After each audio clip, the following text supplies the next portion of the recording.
Avon Uttarakhand bulletin में अब खबरें विस्तार से। उत्तराखंड में दर्दनाक हादसा हो गया। गंगोत्री हाईवे पर गंगनानी के पास यात्रियों को लेकर जा रही बस अनियंत्रित होकर खाई में गिर गई। इस हादसे में 7 लोगों की मौत हो गई, वहीं 28 घायलों को उत्तरकाशी के जिला अस्पताल में भर्ती करवाया गया है। इसमें 7 गंभीर रूप से घायल यात्रियों को एम्स ऋषिकेश और दून अस्पताल देहरादून में रेफर किया गया है। जानकारी के मुताबिक बस 35 यात्रियों को लेकर गंगोत्री से उत्तरकाशी की ओर आ रही थी। इसी दौरान बस अनियंत्रित होकर खाई में गिर गई। हादसे की सूचना पाकर मनेरी पुलिस, एसडीआरएफ और एनडीआरएफ और आपदा प्रबंधन विभाग की टीम घटना स्थल पर पहुंची। वहीं डीएम अभिषेक रुहेला और एसपी अर्पण यदुवंशी ने मौके पर पहुंच हालात का जायजा लिया। इस दौरान रेस्क्यू ऑपरेशन में घायलों को खाई से निकालकर अस्पताल पहुंचाया गया। गौरतलब है कि तीर्थ यात्रियों का दल हरिद्वार के साथ 4 धाम की यात्रा की प्लानिंग करके घर से निकला था। हादसे में घायलों ने बताया कि वह 15 अगस्त को गुजरात से चले थे। इसके बाद उन्होंने हरिद्वार और यमुनोत्री के दर्शन किए। इस बीच वह गंगोत्री के दर्शन कर लौट रहे थे और उन्हें केदारनाथ, बद्रीनाथ भी जाना था, लेकिन हादसे में उनकी धार्मिक यात्रा पर विराम लगा दिया।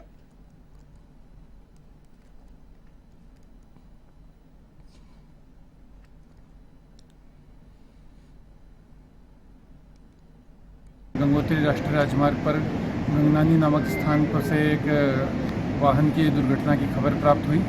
यह एक यात्रियों को लेकर जा रही बस थी और जैसे ही दुर्घटना का पता लगा, मौके पे स्थानीय जो पुलिस की तैनाती थी वो लोग मौके स्थल पर आए और साथ ही एसडीआरएफ की हमारी टुकड़ी भटवाड़ी से रवाना होकर यहाँ पहुंची और उन्होंने रेस्क्यू वर्क किया। 4 बजे डिस्ट्रिक्ट कंट्रोल रूम को एक सूचना मिली कि एक बस है जो कि गंगनानी के समीप दुर्घटनाग्रस्त हो गई है। ये सूचना के तत्काल मिलते ही जो है गंगनानी चौकी, थाना मनेरी की फोर्स और एसडीआरएफ भटवाड़ी जो है मौके पर पहुंचे और तत्काल ही रेस्क्यू ऑपरेशन जो है चालू किया गया। जो गंगनानी के पास जो सड़क हादसा हुआ है, 27 जो लोग हैं जो बस में सवार थे, उन लोगों को रेस्क्यू करके उत्तरकाशी सेफ प्लेसेस पे भेज दिया गया है। उनको छोटी मोटी इंजरी है बट वो सभी लोग सेफ हैं। इसके अलावा 7 जो लोग हैं जो जिनकी डेथ हो चुकी है, उनकी बॉडी। उत्तराखंड में गंगोत्री हाईवे पर गंगनानी के पास यात्रियों को लेकर जा रही एक बस खाई में गिर गई। इस हादसे में 7 लोगों की मौत हो गई, जबकि 28 लोग घायल हो गए। इनमें से 7 गंभीर रूप से घायलों को एम्स ऋषिकेश और दून अस्पताल देहरादून रेफर किया गया। वहीं सीएम धामी के निर्देश पर कैबिनेट मंत्री प्रेमचंद अग्रवाल एम्स ऋषिकेश अस्पताल पहुंचे। इस दौरान मंत्री प्रेमचंद अग्रवाल ने घायलों और उनके परिजनों से हालचाल जाना। इस दौरान मंत्री अग्रवाल ने कहा कि उत्तरकाशी गंगोत्री हाईवे पर बस दुर्घटनाग्रस्त हो गई थी। सीएम के निर्देश पर घायलों को अस्पताल में बेहतर उपचार उपलब्ध करवाया जा रहा है।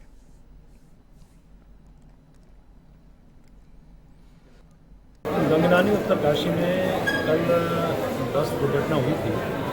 उसमें जो 28 पेशेंट जो घायल हुए, 14 पेशेंट को यहाँ एम्स रात ही लाया गया था। और मुझे इस बात को कहते हुए अच्छा लग रहा है कि सभी पेशेंट यहाँ अच्छे हैं और 3-4 पेशेंट में थोड़ा सा इंजरी उनकी ज़्यादा है, लेकिन उनको भी मैं कह सकता हूँ आउट ऑफ सीरियस है, कोई उनको दिक्कत नहीं। यहाँ की पूरी टीम लगी है, डायरेक्टर मैम यहाँ लगातार उनको मॉनिटरिंग कर रही है, सभी डॉक्टर यहाँ लगे हैं, प्रशासन यहीं पे है, हम लोग भी इसलिए आए हैं ताकि उनको कोई दिक्कत ना हो।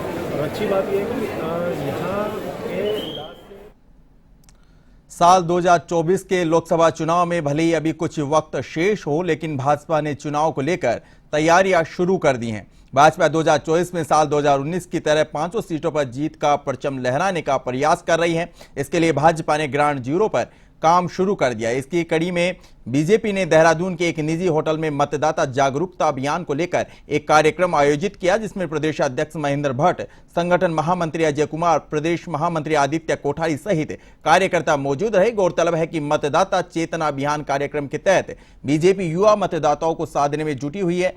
इस अभियान के तहत भाजपा 3 महत्वपूर्ण बिंदुओं पर काम करने जा रही है।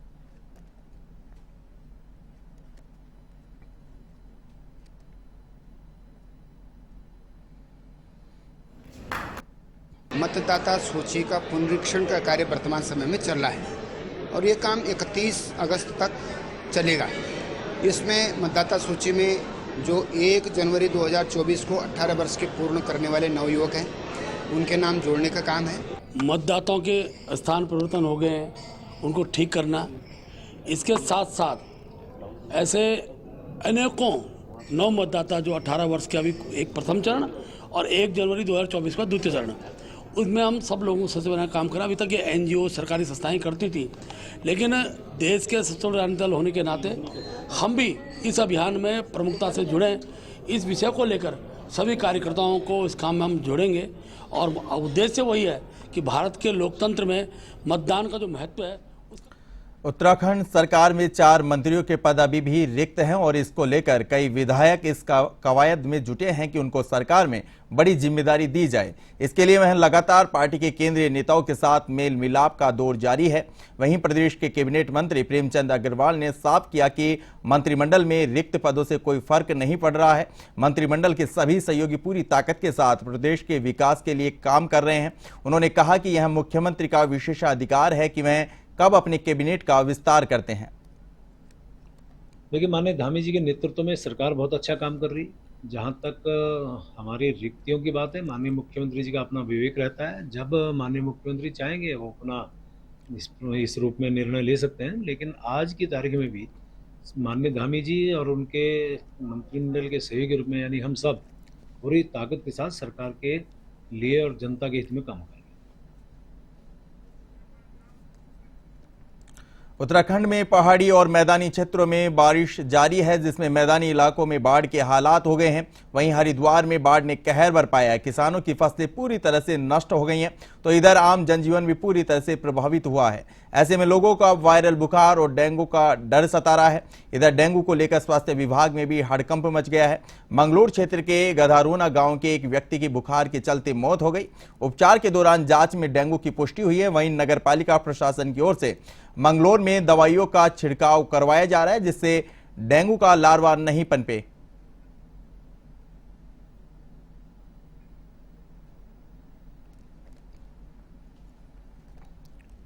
हमारे क्षेत्र में हमारे यहाँ टेस्ट हम कर ही रहे हैं, तो हमारे यहाँ पे कोई पॉजिटिव नहीं आया। साथ ही मलेरिया का भी कोई पॉजिटिव नहीं आया। इसकी जागरूकता के लिए ये है कि हम खुद भी कई बार टीमें बना के जाते हैं। मैं 2-3 दिन से दौरा भी किया है कई जगह का। और जैसे आपदा के टाइम पे भी था, तो हमने लोगों को उनको सजग किया था, आपको बताया था। इसके संबंध में मेरे द्वारा नगर EO साहब से भी बात हुई थी कि वो छिड़काव करें ताकि मच्छरों का उसका रोकथाम रहे। जब से बरसात शुरू हुई है, लगातार जो है जिन क्षेत्रों में पानी भरा है और जहां ऐसा है हम लगातार जो है कीटनाशक का। जनपद पौड़ी में महिला होमगार्ड भर्ती के आवेदन को लेकर महिलाओं में काफी उत्साह नजर आ रहा है। अब तक 800 महिला अभ्यर्थियों ने आवेदन किया है। आवेदन करने की अंतिम तिथि 23 अगस्त है। वरिष्ठ उप निरीक्षक विनोद सिंह ने बताया कि आवेदन प्रक्रिया पूरी होने के बाद शासन स्तर से भर्ती की प्रक्रिया शुरू की जाएगी। महिला होमगार्ड की भर्ती अब महिलाओं को रोजगार उपलब्ध कराने की अच्छी पहल है।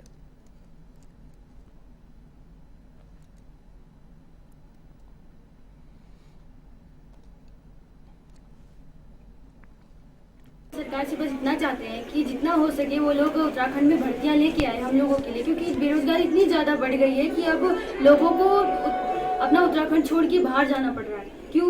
10-15 हज़ार रुपए के लिए बस, और वहाँ ठोकरें दर की ठोकरें खानी पड़ रही है। इसलिए जितना हो सके उत्तराखंड सरकार से मेरी विनती है कि वो उत्तराखंड में जितना हो सके अच्छी से अच्छी भर्तियाँ लेके आए। लड़कियों के लिए, बॉयज़ के लिए बहुत ज़्यादा लोग बेरोजगार हो गए इसके चक्कर में। महिला होमगार्ड की भर्ती के संबंध में आवेदन करे जा रहे हैं और महिलाएं जो भी इच्छुक है महिला भर्ती के लिए वो आवेदन कर रही है। और 23 जून तक 23 अगस्त 23 अगस्त तक फॉर्म जमा किए जाने हैं कि महिला होमगार्ड की भर्ती के संबंध में। बागेश्वर उपचुनाव में भाजपा, कांग्रेस सहित अन्य दलों ने प्रचार प्रसार में पूरी ताकत झोंक दी है। पार्टी प्रत्याशी को जिताने के लिए कई नेताओं की साख दांव पर है। भाजपा, कांग्रेस सहित अन्य दलों के नेता भी लगातार डोर टू डोर जनसंपर्क कर वोट करने की अपील कर रहे हैं। कांग्रेस के प्रदेश उपाध्यक्ष मथुरा दत्त जोशी ने कहा कि बागेश्वर उपचुनाव भाजपा के लिए गले की हड्डी बन गया है। चुनाव से भाजपा और CM घबराहट में है।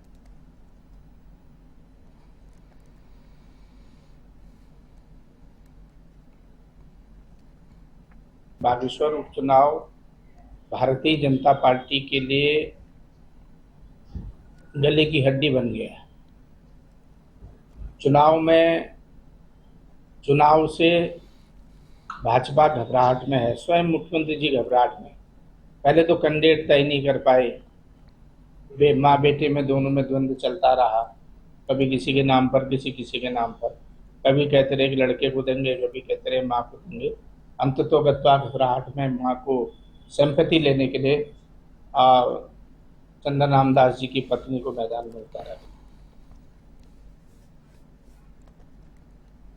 रीड दिनेशपुर थाना परिसर में उस वक्त हंगामा हो गया जब ग्रामीण महिलाएं अपनी नाबालिग बच्ची को बरामद कराने के लिए पुलिस थाने पहुंची। इस बीच थाना परिसर में पुलिस कर्मियों और ग्रामीण महिलाओं के बीच कहासुनी हो गई। थाना अध्यक्ष अनिल उपाध्याय ने मामले को शांत करवाया। इस दौरान ग्रामीण महिलाओं ने पुलिस पर आरोप लगाते हुए कहा कि उनकी नाबालिग लड़की 15 अगस्त को कहीं चली गई। पुलिस लड़की ढूंढने के नाम पर पैसे की डिमांड कर रही है। थाना अध्यक्ष अनिल उपाध्याय ने कहा कि मुकदमा दर्ज कर लिया गया है, जल्द ही लड़की को बरामद कर लिया जाएगा।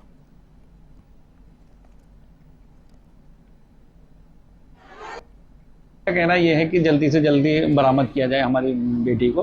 तो स्वाभाविक सा रहता है कि किसी की बच्ची अगर गुम हुई रहती है तो मन में थोड़ा सा आक्रोश रहता ही है। तो उनकी बातों को सुना और समझाया और समझ भी गए और पुलिस को भी कोऑपरेट कर रहे हैं और हम भी जल्दी से जल्दी इस पर एक्शन लेते हुए तुरंत बरामद करेंगे। रिपोर्ट ही नहीं लेता था और अब परेशानी हो गई है हमें।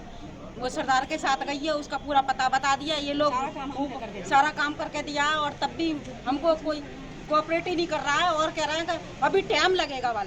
टाइम कब से लगेगा? 6 दिन हो गए। मेरी लड़की 15 अगस्त से गायब हुई है और लगा ले वो सरदार लोग मार देंगे तो किनकी जिम्मेदारी है? इनकी जिम्मेदारी है। रक्षाबंधन का त्योहार जैसे जैसे नजदीक आ रहा है वैसे ही महिलाओं की भीड़ डाकघरों में देखने को मिल रही है। विभाग ने रक्षाबंधन को देखते हुए जीपीओ में 4 स्पेशल काउंटर खोले हैं, जिसमें 3 काउंटर शाम 7 बजे तक और चौथा काउंटर रात 12 बजे तक खुला रहेगा। सीनियर पोस्ट मास्टर TS गुसाई ने बताया कि सामान्य दिनों में काउंटर 5:30 बजे तक खुलते थे, लेकिन त्योहार को देखते हुए अब स्पेशल काउंटर बनाए गए हैं।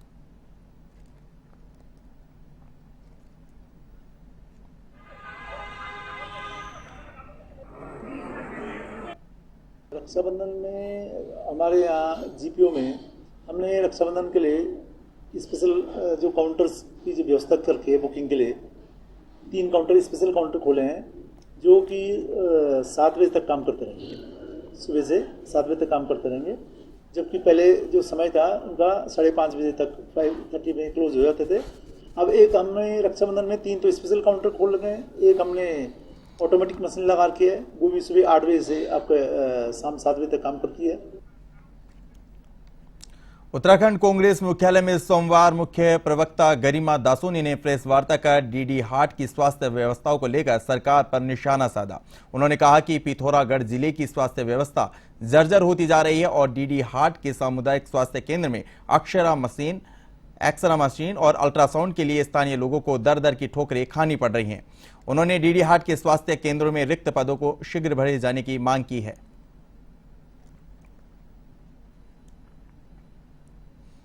1996 से लेकर आज तक बिशन सिंह चौफाल विधायक के रूप में जीतते चले आ रहे हैं। 6ठी बार के विधायक हैं, 3 बार के कैबिनेट मिनिस्टर हैं, प्रदेश अध्यक्ष के पद पर रह चुके हैं, KMVN के अध्यक्ष के पद पर रह चुके हैं, 2 बार के जिला अध्यक्ष हैं, ग्राम प्रधान रह चुके हैं, ब्लॉक अध्यक्ष रह चुके हैं।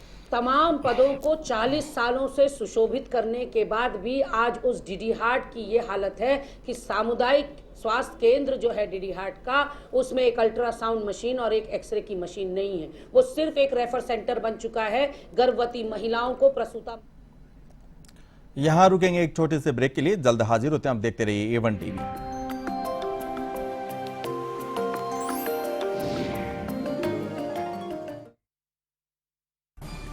गुलाबी पर कोटे से लेकर मेट्रो में दौड़ लगाते जयपुर की हर खबर देखिए A1 जयपुर में रोजाना रात 8 बजे और सुबह 8 बजे।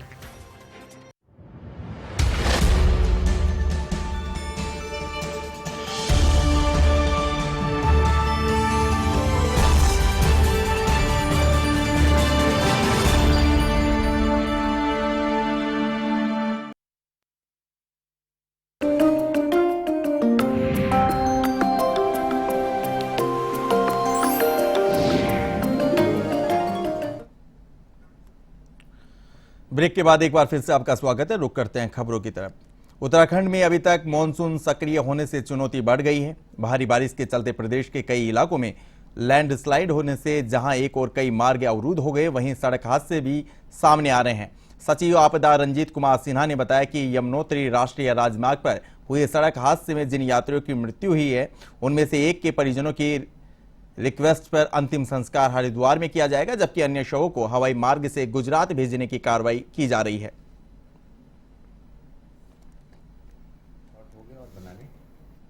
हमारी जो टीमें डिफरेंट लोकेशंस पे हैं, पूरी तरह अलर्ट रहती है। कहीं भी कुछ होता है तो उसके समस्या के निराकरण के लिए तुरंत ही मौके पर पहुंचती है और कार्रवाई की जाती है।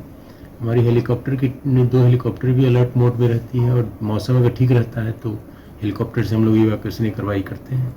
जैसे कि आपने देखा, मध्य महेश्वर में हेलीकॉप्टर से लगभग 200 लोगों को इवैक्यूएट किया गया।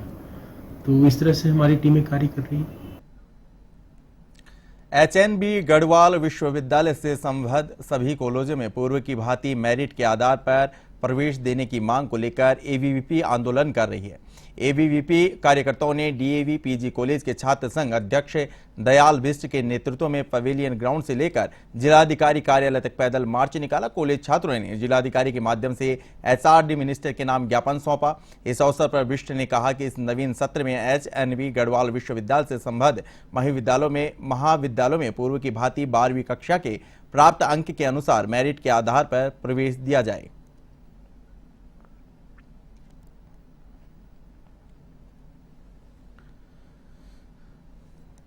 में विदित होगा कि किस प्रकार से यहाँ सीयूईटी की परीक्षा कराई गई, जिसके माध्यम से पता चला कि 65% अभी भी कॉलेजों की जो सीटें हैं वो रिक्त हैं। तो इससे कहीं ना कहीं छात्र हित जो दिख रहा है वो कहीं ना कहीं हनन हो रहा है उसका, क्योंकि जो सीटें रिक्त हैं उन्हें जल्द से जल्द भरा जाना चाहिए।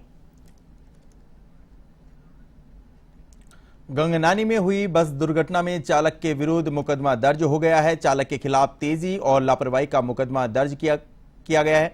इस हादसे में 28 लोग घायल हो गए और 7 लोगों की मृत्यु हो गई। गुजरात के तीर्थ यात्रियों की बस गंगोत्री से वापस आते समय कोतवाली मनेरी क्षेत्र अंतर्गत गंगनानी के पास दुर्घटनाग्रस्त हो गई थी। दुर्भाग्यपूर्ण एक हादसा हुआ गंगनानी के पास में। तो प्रत्यक्षदर्शियों के अनुसार भी और जो पुलिस ने घायलों से बातचीत की, उन्होंने सभी ने बताया कि जो ड्राइवर है वो रैश ड्राइविंग कर रहा था और गाड़ी को अनियंत्रित चला रहा था तेज़ तरीके से।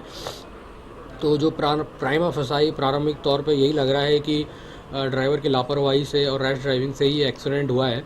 तो इसी को मद्देनज़र रखते हुए थाना मनेरी में मुकदमा पंजीकृत कर लिया गया है। 11/23 279, 337, 338 और 304A आईपीसी में मुकदमा पंजीकृत कर लिया गया है। ड्राइवर के देहरादून कलेक्ट्रेट के ऋषि परिणा सभागार में जिलाधिकारी ने जनता दरबार लगाया, जिसमें विभिन्न क्षेत्रों से जुड़ी हुई समस्या सुनी। जिलाधिकारी सोनिका मीणा ने बताया कि 120 के करीब शिकायतें आई हैं, जिसमें मुख्य रूप से जमीन, बिजली और पानी से जुड़ी हुई शिकायतें आई हैं। बैठक में अधिकारी मौजूद थे, जिनको मौके पर ही निस्तारण के निर्देश जिलाधिकारी सोनिका मीणा ने दिए।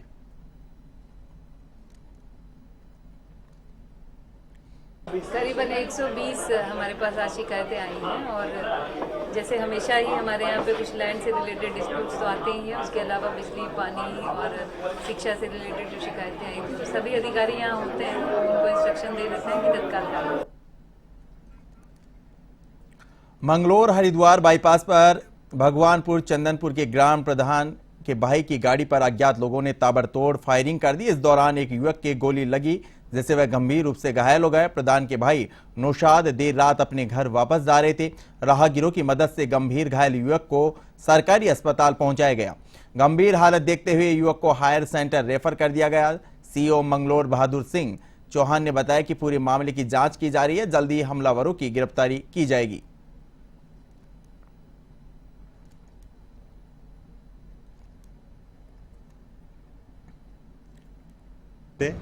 गुलशाद और एक शहरियार चंदनपुर भगवानपुर के रहने वाले हैं। तो उनसे किसी एक लड़के ने बता रहे वो उसे जानते हैं, उसने आके जो है गाड़ी पे उनके जो है फायर किए हैं। उस संबंध में मुकदमा 307 का दर्ज किया गया है। लड़के की तलाश की जा रही है। केसरिया हिंदू वाहिनी संगठन के राष्ट्रीय प्रवक्ता जोय बनर्जी का टनकपुर आने पर स्वागत किया गया। इस अवसर पर उन्होंने नई कार्यकारिणी को गठित किया। राष्ट्रीय प्रवक्ता और महिला मोर्चा और सभी पदाधिकारियों ने संगठन को आगे बढ़ाने की बात कही। इस दौरान प्रदेश मंत्री नंद कुमार, प्रदेश महामंत्री राजीव सक्सेना, जिला अध्यक्ष महिला मोर्चा नित्या श्रीवास्तव, ठाकुर सोमनाथ सिंह सहित कई कार्यकर्ता मौजूद रहे।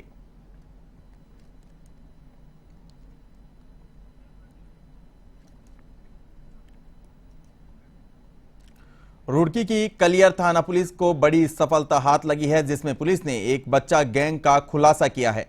सोमवार को सिविल लाइन कोतवाली में एसएसपी अजय सिंह ने जानकारी दी कि पुलिस ने बच्चा अपहरण गैंग के इकबाल हुसैन, कामिल और अनवर नाम के 3 बच्चा चोरों को गिरफ्तार किया है। उनके पास से 5 साल का एक बच्चा भी बरामद कर लिया गया है।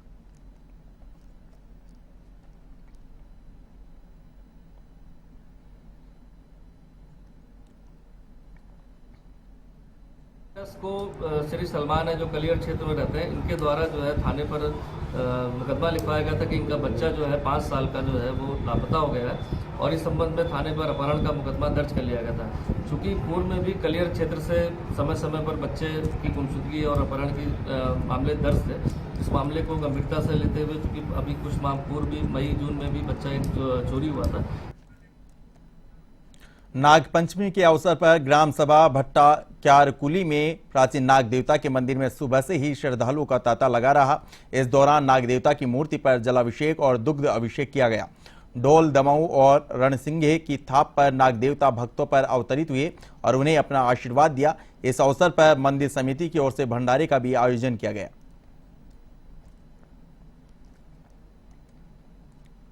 सर्वप्रथम मैं सभी भक्तों को आपके चैनल के माध्यम से नाग कामनाएं देता हूँ।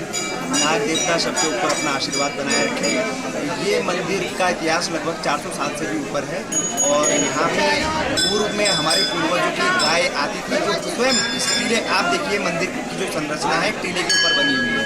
मंदिर है, इसको ये कहा जाता है कि लगभग 500 वर्ष पुराना है और ये मसूरी जब बसा था उससे पहले का ये क्यारकुली गाँव बसा हुआ है। क्यारकुली गाँव की ही मसूरी होती थी, यहाँ उनकी छानियाँ होती थी हमारी और ये पूरा हमारा एक जंगल होता था जहाँ नागवती का निर्माण कर रखा है। यहाँ पर एक गाय आती थी, वो अपना दूध यहाँ छोड़ जाती थी, तो गाँव वालों ने देखा कि यहाँ पर गाय दूध छोड़ रही है। A1 उत्तराखंड बुलेटिन में फिलहाल इतना ही। आप देखते रहिए A1 टीवी। नमस्कार।